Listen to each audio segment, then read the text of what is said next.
안녕하세요. 인포마켓 구독자 여러분. 지금 시장이 난리도 아니지 않습니까? 트럼프 대통령 한마디에 주가가 반등하기도 하고 또 그걸 못 믿겠다 이래가지고 상승폭이 축소되기도 하는 등 도대체 이런 상황에서 투자를 해야 되냐 막 혼란스러워 하시는 분들이 많을 텐데요. 지금 오히려 매수 기회라고 생각을 하셔야 됩니다. 왜 그러냐면 최근에 젠슨왕이 이 에이전트 시대가 왔다고 이야기를 했지 않습니까?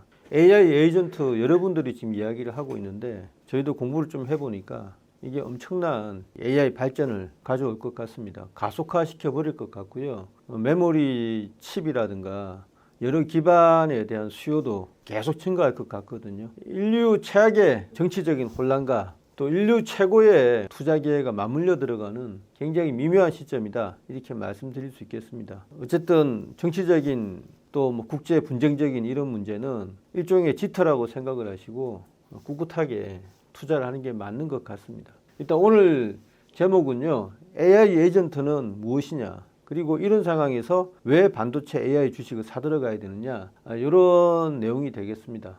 열린 목표를 받아서 환경을 인식하고 도구를 사용하며 행동, 관찰, 수정 루프로 목표 달성한다. 이게 AI 에이전트의 정의거든요. 딱 보면은 인간이지 않습니까? 우리 인간이 이때까지 발전해 온 게 이런 거잖아요. 어떤 목표를 설정해서 지금 제약 조건 같은 걸 인식을 한 다음에 어떤 도구를 사용해서 목표를 달성해야 되냐 이런 걸 계속 추구해 왔지 않습니까? 여기서 행동, 관찰, 수정이라고 했는데 이게 인간의 대표적인 특징이잖아요. 이런 거는 완전 자동화된 시스템하고는 다르죠. 자동화라는 거는 무한 동일 반복이지 않습니까? 굉장히 멍청한 짓을 반복하지만 인간의 가장 큰 특징은 해보고 반성을 해서 또 다른 방법으로 추구하는 건데 이거를 해낸다고요.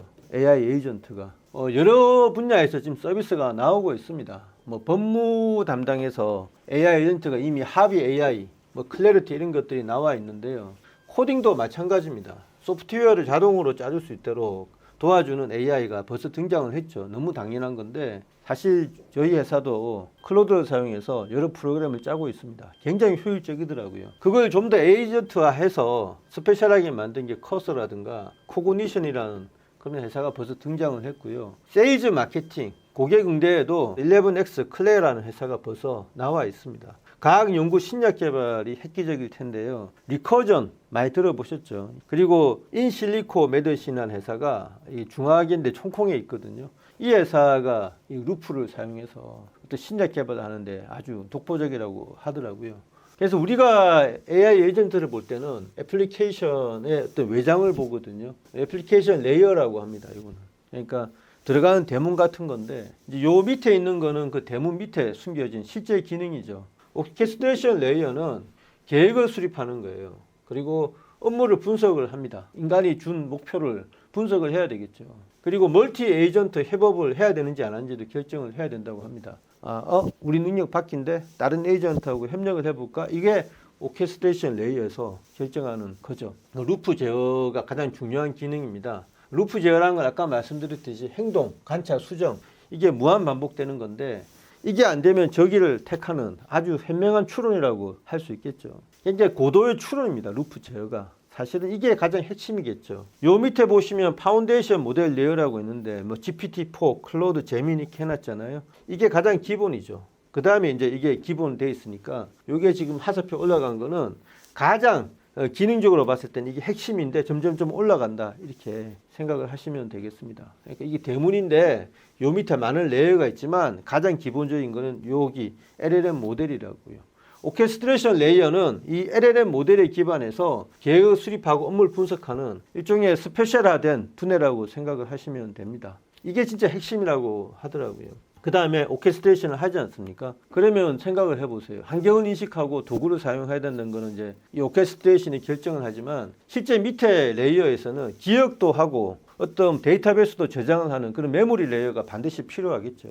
일을 하는 데 있어서 내가 이게 무한 반복을 하기 위해서는 과거에 했던 걸 저장해 놓고 또 새해를 해가지고 과거와 비교해 보고 이런 단기적인 메모리하고 장기적인 메모리 이런 게 필요하잖아요. 이 메모리 레이어라는 거는 실제 메모리 칩을 지금 메모리 레이어로 생각하시면 안 되고 그 메모리 칩을 이용한 어떤 시스템 요거를 메모리 레이어라고 한다고요. 그러니까 장단기 메모리도 저장을 해 놓고요. 에피소딕 기억이라고 하는 게 있는데 요거는 이제 지금 하는 단기 태스크 태스크 관련된 메모리를 저장한다, 그런 의미가 되겠습니다. 그래서 메모리 레이어가 굉장히 중요하겠죠. 그리고 툴 연결 레이어는요, API라는 걸 동원해서 어떤 도구하고 연결을 해야 되거든요. 툴을 연결하는 레이어가 되겠습니다. 그 다음에 실행 런타임 레이어라고 있는데요. 이게 뭐냐면 하다가 중단될 수가 있잖아요. 그러면 어느 부분에서 다시 이걸 불러와야 되는 건지 실제로 이걸 만들어 봐가지고 실행을 해본다고요. 이게 까딱 잘못하면은 기존의 데이터베이스를 망칠 수도 있잖아요. 그래서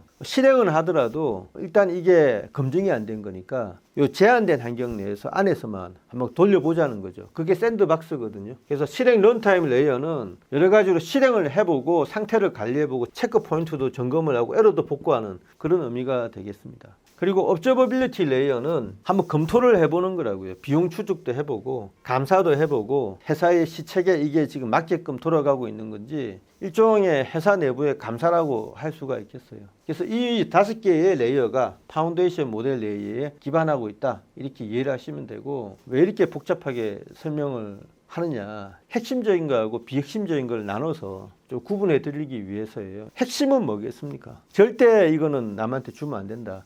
이 대문만 가지고는 껍데기잖아요. 그러면은 누구나 따라할 수 있지 않습니까? 클로드가 다 코드를 짜주니까 AI 에이전트 회사는 뚝딱 만들 수가 있잖아요. 절대 핵심이 오케스트레이션 레이어하고 메모리 레이어라고 합니다. 오케스트레이션 레이어는 얼마나 정교하게 계획을 수립하고 업무 분석을 하고 루프를 제어하는가, 고도의 추론 능력과 관련된 거니까 컴퓨팅 파워를 빌려오든지 자체적으로 구축하든지 아주 막강한 연산 능력이 있어야 되겠죠. 예산 능력이 기초화해서 또 학습도 많이 시켜야 되고 추론도 많이 해가지고 여러 면에서 남다른 생각, 띵킹 파워를 가져야 됩니다. 그게 오케스트레이션 레이어는 반드시 가져야 되고요. 거기에 함께 메모리 레이어가 엄청 중요하다고 합니다. 왜 그러냐면 AI 에이전트라는 거는 숨겨진 목표가 결과적으로 데이터를 모으는 거거든요. 이거는 젠슨왕이나 일론 머스크나 다리오 아모데이가 절대 이야기하지 않는 부분인데, 이게 학습 데이터 소진하고 관련이 되어 있습니다. 학습 데이터가 소진이 되니까 지금 AI 학습에 문제가 생겼다고 이야기를 하잖아요.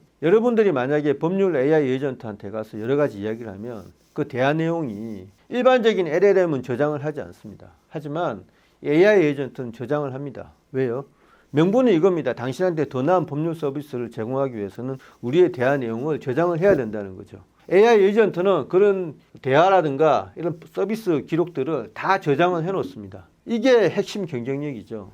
다른 회사는 절대 가지지 못하는 우리만의 데이터베이스, 이걸 바탕으로 해서 AI 에이전트가 몰래 학습을 하고 추론을 하는 겁니다. 그러니까 이 메모리 레이어에 우리의 물리적인 어떤 데이터베이스에 얼마나 많은 고객의 어떤 정보, 그리고 우리하고 고객 간의 상호작용의 정보, 이 모든 것을 다 집어넣느냐에 따라서 우리 에이전트하고 다른 에이전트의 차이가 또 확대되는 거거든요. 실제로 이 젠슨왕이나 오픈 AI의 샘 알트만이나 다리오 아모데이는요, 이게 목표라고요. 에이전트화 되는 거는 학습 데이터가 부족한 걸 극복하고요. 자발적으로 고객이 내놓는 그 데이터를 더 학습시켜서 AI를 더 발전시키는 데 목적이 있는 겁니다. 이렇게 복잡하게 설명을 드렸는데 간단합니다. AI 에이전트는요, 인간을 위해서 AI 하인을 만들어 주는 거죠. 그 AI 하인이 당신이 준 목표를 정말 인간처럼 생각해가지고 계속해서 반복하고 수정하고 포기할 건 포기해서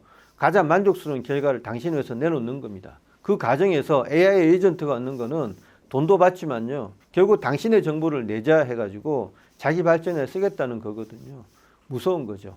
이게 의미하는 거는 AI 에이전트화를 잘 구축한 나라는 그렇지 않은 나라보다 엄청 우위를 가질 수밖에 없겠죠. 계속해서 만족스러워지니까 데이터가 더 모이고 그게 선순환 구조를 가질 것 아닙니까? 기업 간의 차이도 이제는 AI 에이전트의 기술력에 따라서 결정이 되는 겁니다. 개인도 마찬가지겠죠. AI 에이전트를 얼마나 잘 활용하느냐, 또 본인이 AI 에이전트를 만들어 가지고 본인의 어떤 능력을 어필을 해서 그거를 팔아먹느냐, 그 과정에서 본인이 필요한 데이터베이스를 모아서 본인만의 해자를 구축하느냐에 따라서 개인 간의 연봉, 성장, 미래 이런 것이 모두 결정될 겁니다. 한마디로 AI가 구체화되는 게 AI 에이전트인데 너무나 무섭다라는 생각이 듭니다. 앞으로 이런 AI 에이전트가 발전할수록요, 실제적인 메모리 칩 이런 것들의 수요는 엄청나게 가속화될 거고요. 어제 보니까 누군가 뭐 마이크론 테크놀로지 주식을 400달러에 기꺼이 샀다고 이야기를 했는데 저도 똑같은 심정입니다. 물리적인 영역에서 이런 AI 에이전트를 서포트하는 기술 기업들이 동아시아에 몰려 있지 않습니까? 자신감을 가지시고 가지고 있는 AI 반도체 주식은 꼭 들고 계시길 바라겠습니다. 네, 감사합니다.